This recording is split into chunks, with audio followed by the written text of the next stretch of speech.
My best friend died with her secrets locked in a flash drive. And her boss, the man smiling through every meeting, he's still out there. I thought I could handle it. I thought I could outsmart him. But when I stepped into the same room she disappeared from, I realized he'd been waiting for me all along. This isn't just a workplace mystery. It's a slow, psychological unraveling that'll pull you in before you notice it's happening. If you're into dark, gripping storytelling, give this video a like and hit subscribe so you never miss what's coming next. They never said the word missing.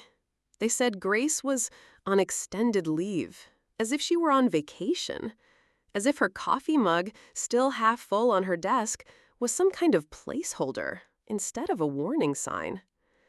Her cardigan was still slung over the back of her chair, the soft one she only wore on cold days. It was raining the morning I came back, and it was cold. Nobody had touched a thing. I stood in front of her desk longer than I meant to, just stood there, as if she might come around the corner at any second, humming under her breath, eyes tired from staying up too late watching documentaries she'd never finish. She never liked to leave things undone. But she left me. I'm Leona. I'm 24 years old, and I used to believe that being good, being quiet, efficient, polite, would keep me safe. Grace used to tease me for it. She'd say, "You're a ghost in heels. You move like you already know the ending, and you're just waiting for the rest of us to catch up." She thought I was unreadable, but she never asked what I was hiding. Maybe that's why I trusted her. Now, I don't trust anyone. HR didn't look me in the eye when they reactivated my badge. They gave me my desk, told me my password had expired, and moved on. No welcome back, no "are you doing okay?" Just a note from Devin. "Let me know if you need anything." He didn't sign it. Grace would have laughed at that. She always said Devin had the spine of a paperclip. That first day back, I felt eyes on me. I assumed it was just pity or curiosity, the way coworkers try not to look too long when they think you've come back from something that should have broken you. But this wasn't that. They weren't looking at me. They were looking past me. Like they saw Grace, still sitting there. Or worse, like they didn't. Her drawer was locked. Of course it was. But her second drawer, the one she kept junk, slid open too easily. The folders were untouched, but tucked behind a ream of unused letterhead, something silver caught the edge of the light. A flash drive. No label, no color, just cold metal. Taped to it was a note, not in her handwriting, typed. I peeled it off carefully. "Don't trust anyone who acts like they care." That's when I felt the breath leave my body. Not like fear, like recognition. And that was before Cartwright spoke to me. The silence she left behind. I didn't open it at work. I brought the flash drive home in my jacket pocket, tucked inside a sleeve like something stolen. I live in a tiny apartment with no art on the walls and a half-functioning kettle, the kind of place no one would break into because there's nothing here worth taking, except maybe what's in my head. I made tea I didn't drink. I locked the door twice. I closed the blinds. Then I turned on my laptop and slid the drive into the port like it might bite me. No password, no protection. Just a single folder called "For You." Inside were 5 items. A spreadsheet named notaccidents.xls, an audio file titled Room 17, 3 screenshots of internal HR messages, ones I definitely wasn't supposed to see, and a video. No title. Just a date, 4 months ago. I didn't start with the video. I opened the spreadsheet first. It was a list, names, job titles, notes, all women, all former employees. Some I recognized, some I didn't. Each row ended with a phrase: promoted, then left suddenly. Requested transfer, denied, resigned. Performance flagged, no history of issues. Termination following mentorship. Every single name had one thing in common. They'd all worked under Cartwright, and Grace had kept track. I stared at the screen so long my tea went cold. My fingers hovered over the mouse like they weren't mine. I clicked on the audio file. There was a pause at the start, a hum, like a vent or a heater. Then, voices. His voice. Cartwright. "You're doing better than I expected, Grace." A soft laugh. Hers. But it didn't sound like her. It sounded cautious. Trapped. "Thank you." A pause. Then, "Let's not pretend this wasn't the arrangement. You knew what this was." My stomach tightened. Her voice again. "Can I go now?" He sighed. "You can leave when I say you can." Then the recording ended. No door, no goodbye, no context. Just silence. The kind that fills a room and then stays there like fog. I shut my laptop and sat in the dark, breathing through my teeth. I didn't cry. I didn't shake. I just waited, like she had. Somewhere between fear and fury. I remembered what Grace once said to me after a team meeting when Cartwright touched her shoulder too long. He knows how to say things that sound generous, but feel like orders. I hadn't understood it then. I do now. The next morning, I woke to an email from Mr. Cartwright. Subject: performance check-in. Body: "I'd like to sit down with you this week. Just a quick one-on-one to touch base. Let me know what works." I stared at it for 5 minutes before I realized I was holding my breath. He'd never emailed me directly before. His office is warm. Too warm. The kind of warm that makes you second-guess if you're sweating from nerves or heat. The kind of warm that makes you take off your coat and forget where you left it. I didn't forget. I folded it across my lap, the flash drive still zipped inside the lining. "Leona," he said with that soft-laced voice, "you've been back a few days now and still haven't stopped by." I gave him a tight smile. "I assumed you were busy." He gestured toward the chair across from him. Not the couch, the one everyone else ends up sitting on. "Not today. Today I get the chair with the straight back." "It's good to see you," he said. "How are you adjusting?" A harmless question, harmless tone, but he looked at me too closely when he said it, like he was scanning for what I knew and how well I was hiding it. "Fine," I said, a little quiet without grace. He nodded slowly, almost sadly. She was a strong contributor, very spirited. The pause before that last word was deliberate. I watched his fingertips graze the edge of his tablet. A deliberate movement. No notes open, no screen lit, just an object to touch. Power without needing to use it. "I always admired her," he said, sitting back. "But not everyone understands how to channel potential. Passion is a difficult quality in a corporate setting." He was watching me now, waiting. "I never thought of her as difficult," I said. He smiled at that, small, secretive.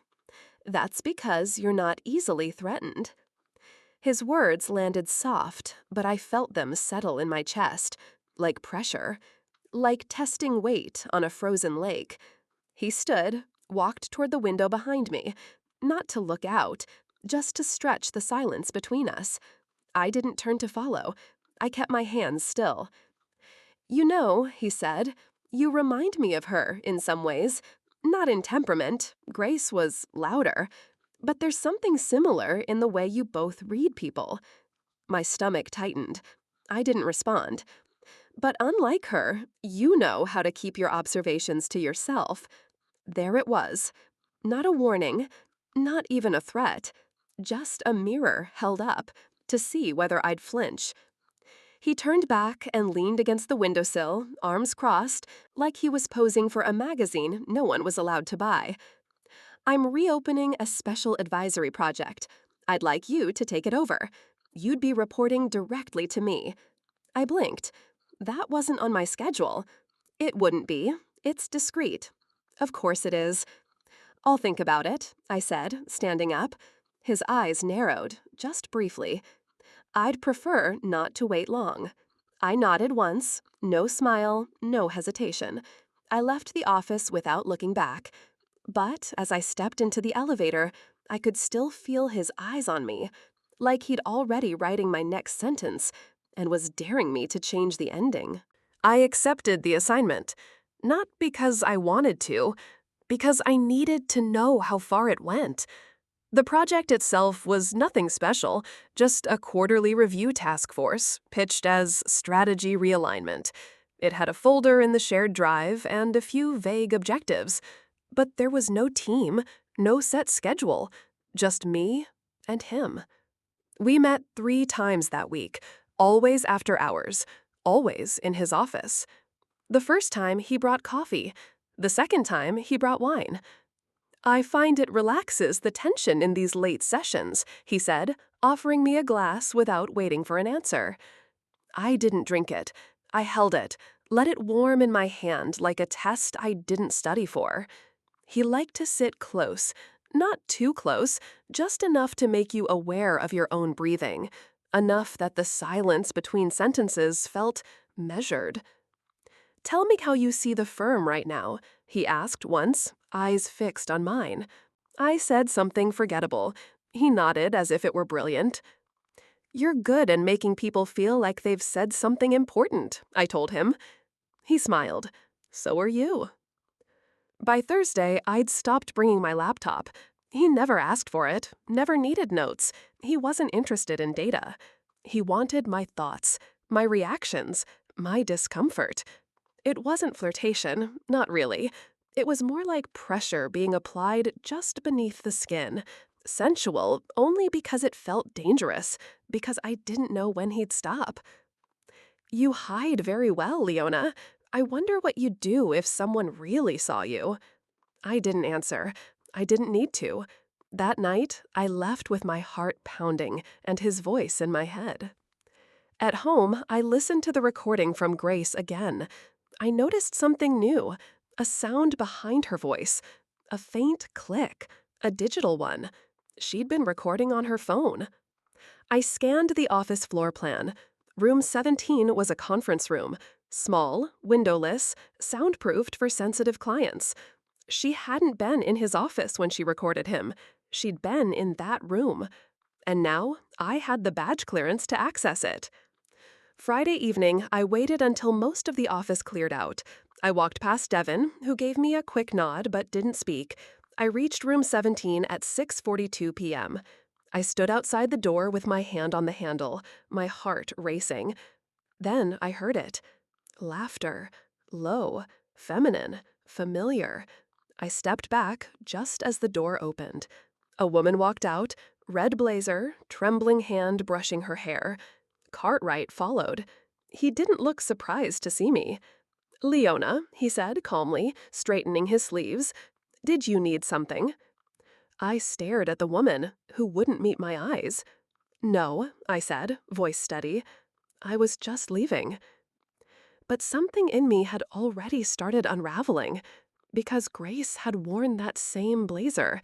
I'd seen it draped over her chair a dozen times. And now, it wasn't on her desk. It was leaving room 17. Her name was Marcy Quinn, marketing manager, former. She left the firm a year and a half ago. No announcement, no LinkedIn update, just a disappearance dressed up as a new opportunity. She was 4th on Grace's list. I sent a message through an anonymous account, phrased carefully.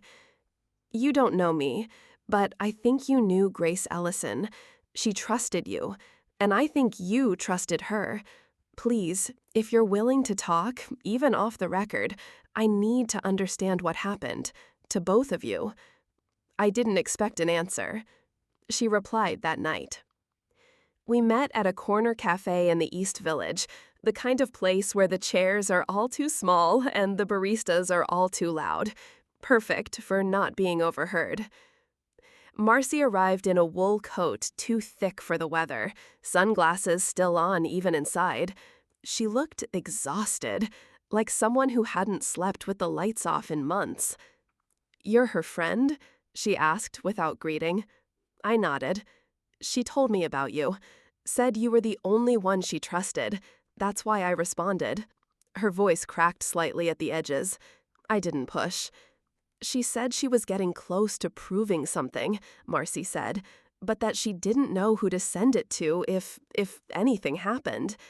I slid the flash drive across the table. Her eyes widened. "That's it?" I nodded again. She didn't touch it. "Do you know how many of us there were?" she whispered, looking past me. "Women who got called into late-night sessions, who were told we had potential, who were promised mentorship, and then slowly broken down into compliance." Her voice dropped. "It didn't start physical. That's not how he works. He doesn't touch you until you've touched him first." My stomach turned. "He makes you feel like you've chosen it, so you can't say no later without undoing the part of you that wanted him." I looked down. "Why didn't you report him?" She laughed, but there was no humor in it. "To who? HR? Legal? The board? He's protected. They all are. He makes money. That's all that matters." "What about Grace?" "She was going to blow it all open," Marcy said. "She was careful, obsessed even, but he must have found out, or someone told him." A beat of silence. "She said if anything happened to her, someone should ask about room 17. My throat closed around the words. "I've been there." Marcy froze. "He took you there?" "No," I said, "but I saw someone else come out, wearing Grace's blazer." Marcy swallowed hard. "Then it's already starting. He's replacing her." I felt the air around us shift, like the room got smaller. "I can't do this again," she whispered. "I'm sorry. Don't contact me." She stood up so fast her chair scraped the floor. She left the flash drive behind. I stared at it for a long time.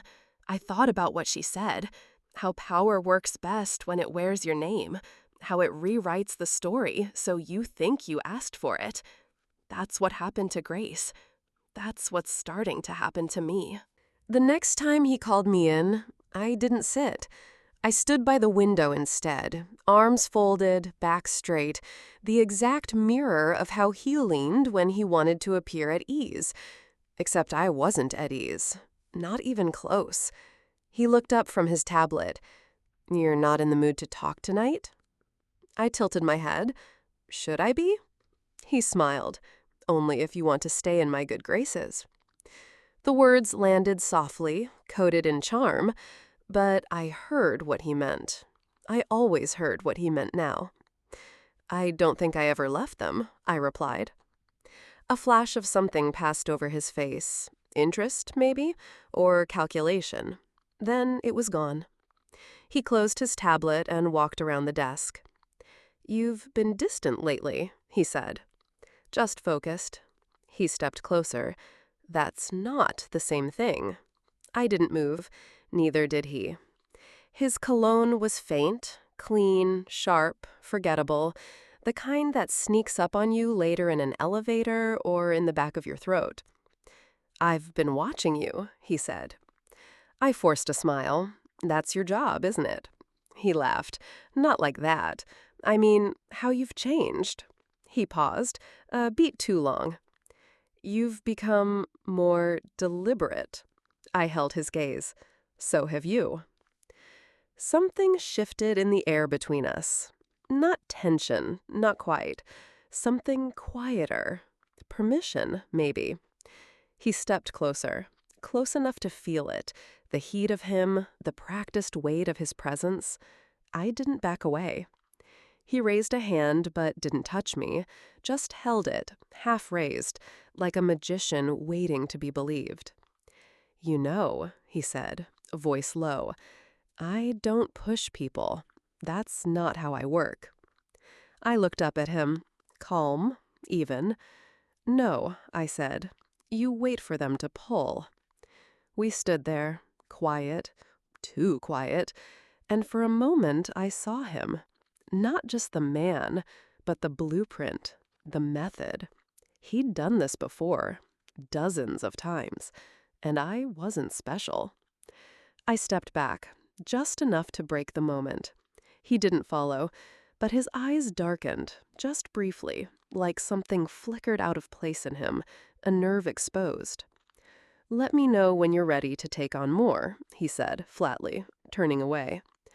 I was already out the door before I could respond. That night, I didn't sleep. I laid awake with my laptop open, fingers hovering over a blank document. My heart was pounding, not just from fear, from anger. He was building me into something, molding the silence around me, gesture by gesture, like a sculptor working in air. And the terrifying part? I was letting him. The next morning, I opened an anonymous email account.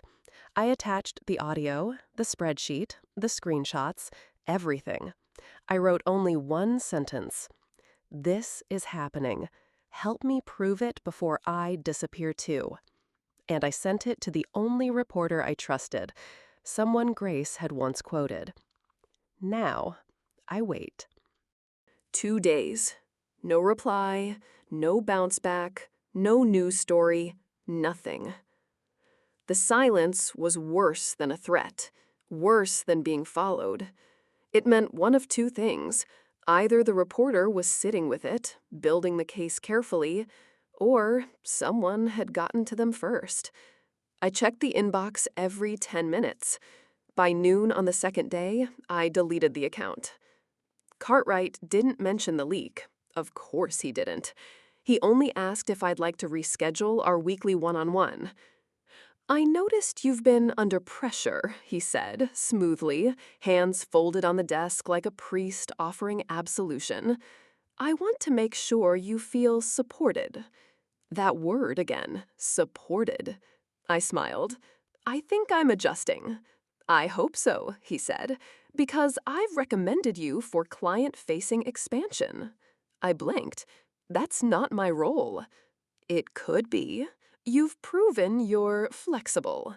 There was a slow emphasis on the word, like a hand placed on my shoulder without actually being there. Later that afternoon, a small white envelope was slid under my office door. No name, just a card inside, handwritten. "He did it to me too. You're not alone."